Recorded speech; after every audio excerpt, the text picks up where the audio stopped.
आप एक एग्जाम्पल दे सकते हो of an offensive usage of the air force of hmm, India? Like what would be an example where jets are actually sent? Okay, see, मैं एक एक example Hindustan air force का एक देना चाहूँगा, जिसने एक्चुअली में एक देश ही बना दिया ऑल टुगेदर, है ना? अ, ये एक ऑपरेशन है, bombardment of governor house at Dhaka, ठीक है? ये ऑपरेशन स्टार्ट हुआ था विद द प्रिसाइज इंट। एक हमारी वायरलेस यूनिट होती है, ठीक है, जो इंटरसेप्ट करती है दुश्मन की जो टेरिटरी है, उसमें क्या कॉन्वर्सेशन चल रही है, ठीक है, लैंड टू लैंड, ठीक है, या जो उनकी क्या कॉन्वर्सेशन चल रही है, जो कंट्रोलर्स हैं जो ग्राउंड पे हैं, उनकी पायलट के साथ क्या कन्वर्सेशन चल रही है, उनका काम होता है उन कॉन्वर्सेशंस को इंटरसेप्ट करना, उन हमारे लिए उसकी क्या वैल्यू है, क्या इम्पोर्टेंस है, ठीक है, उसको एनालाइज करना एंड उस पर अमल करना, ठीक है। तो 14 दिसंबर 1971 सुबह लगभग 9:30 बजे ऐसे ही वायरलेस इक्विपमेंट यूनिट के एक जवान ने एक मैसेज इंटरसेप्ट किया, जो प्रेजेंट डे बांग्लादेश, उस टाइम पे ईस्ट पाकिस्तान के गवर्नर थे उस टाइम पे, डॉक्टर मलिक। उन्होंने कॉल किया था यूएन ऑफिशियल्स को, जो कि ढाका में मौजूद थे कॉन्टिनेंटल होटल में, ठीक है। उस वक्त ये उनकी कन्वर्सेशन थी कि we let's have a meeting around 12 बजे at circuit house of Dhaka, ठीक है, जिसमें कि eastern army commander of Pakistan, eastern air commander of Pakistan, ठीक है, पाकिस्तान के सारे टॉप ऑफिशियल्स जो कि प्रेजेंट डे बांग्लादेश में मौजूद थे, गवर्नर, जितने UN officials plus red cross officials की एक मीटिंग होने वाली थी। मीटिंग का मुद्दा जो होने वाला था वो ये होने वाला था कि हम किस तरह से 2-4 दिन हम अब इंडिया जो आगे बढ़ रहा था उसको रोक लें, so that ultimately cease fire हो जाए, ठीक है, जैसे 47 में हुआ, with no result, no conclusion, ठीक है, एंड पाकिस्तान बांग्लादेश को बचाने में सक्षम हो जाए with the intervention of west, ठीक है। बट हमारा ऑब्जेक्टिव बिल्कुल क्लियर था। तो इस मैसेज को, ये मैसेज दिया जाता है ईस्टर्न आर्मी कमांडर इंडिया के मेजर जनरल जेकब को। Jacob immediately gives a call to the eastern air commander AVM Devesh sir. Devesh sir जो उस टाइम पे ईस्टर्न एयर कमांडर थे हमारे, उन्होंने एक प्लान किया कि we'll strike at circuit house जब ये मीटिंग चल रही होगी, ठीक है। तो प्लान वॉज मेड। अब सोचो कि टाइम कितना है, 9:30 the message was intercepted and 12 बजे ये मीटिंग होने वाली है।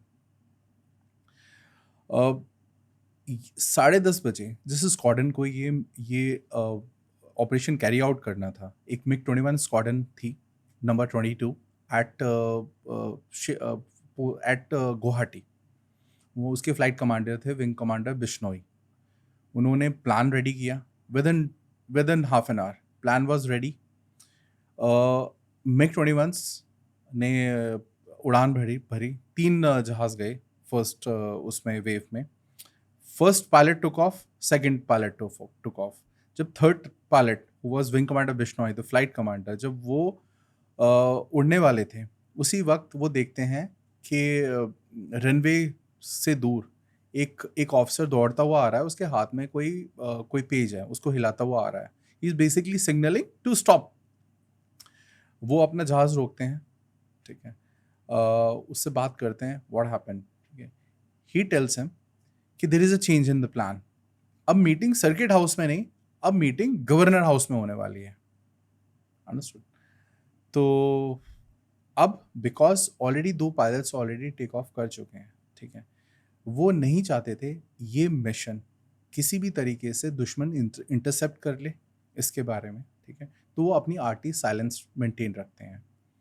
So as planned, because since he was the flight commander, he was the number one, तो he was in lead ultimately जब ये ढाका के ऊपर जब ये पहुंचे around 11:50. Then उसके बाद इन्होंने RTS silence अपनी break की. He briefed those two pilots कि now our target is the building on my left, which is the governor house, not the circuit house now, है ना. And Ranveer, you'll be surprised कि उस वक्त ढाका का Dhaka city का कोई मैप भी नहीं था, ठीक है. तो एक कोई टूरिस्ट मैप था जिसपे इन्होंने ईयर मार्क किया था सर्किट हाउस, ठीक है. नाउ अब सोच के देखो वो पायलट्स कितने शार्प होंगे जब उन्होंने उनको क्या पता था कि मीटिंग कहाँ होने वाली है, सर्किट हाउस. उनको गवर्नर हाउस से कोई मतलब नहीं. But at the same time उन्होंने जो आसपास क्या प्रोमिनेंट बिल्डिंग्स हैं उसका मैप भी अपने दिमाग में बना लिया था कि left hand side of the circuit house is the governor house, right side is the army cantonment, ठीक है. So that actually help them, ठीक है. तो गवर्नर हाउस पे बॉम्बिंग स्टार्ट हुई, ठीक है. जब मीटिंग वाज इन प्रोग्रेस, ठीक है, फर्स्ट वेव ने हिट किया. एट द सेम टाइम जो हाशिमारा में एक स्क्वाड्रन थी विच वाज हंटर स्क्वाड्रन, ये वेव निकली. ये जितने भी UN ऑफिशियल्स थे, army commanders, air force commanders of Pakistan and doctor Malik who was the governor, ये सारे बंकर्स में चले गए. अब इन्हें लगा फर्स्ट वेव चलेगी, सेकेंड वेव में आने में it will take some time, ठीक है. बट जैसे ही ये बंकर से बाहर निकल रहे थे, the second wave comes of hunters ने बम्बार्डमेंट करी. अंडरस्टूड. जब सेकेंड वेव भी चलेगी, देन दे थॉट कि now we have some time.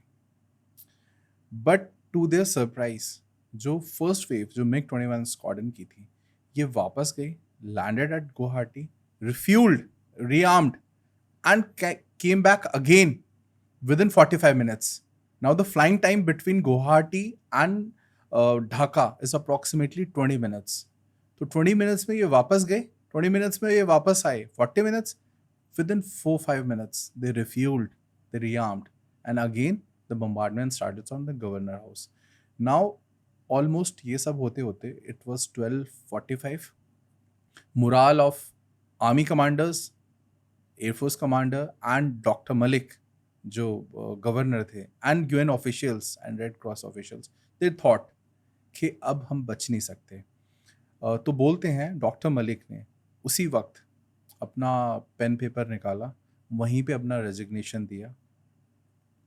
He addressed his resignation to Yahya Khan, ठीक है. And that's how moral of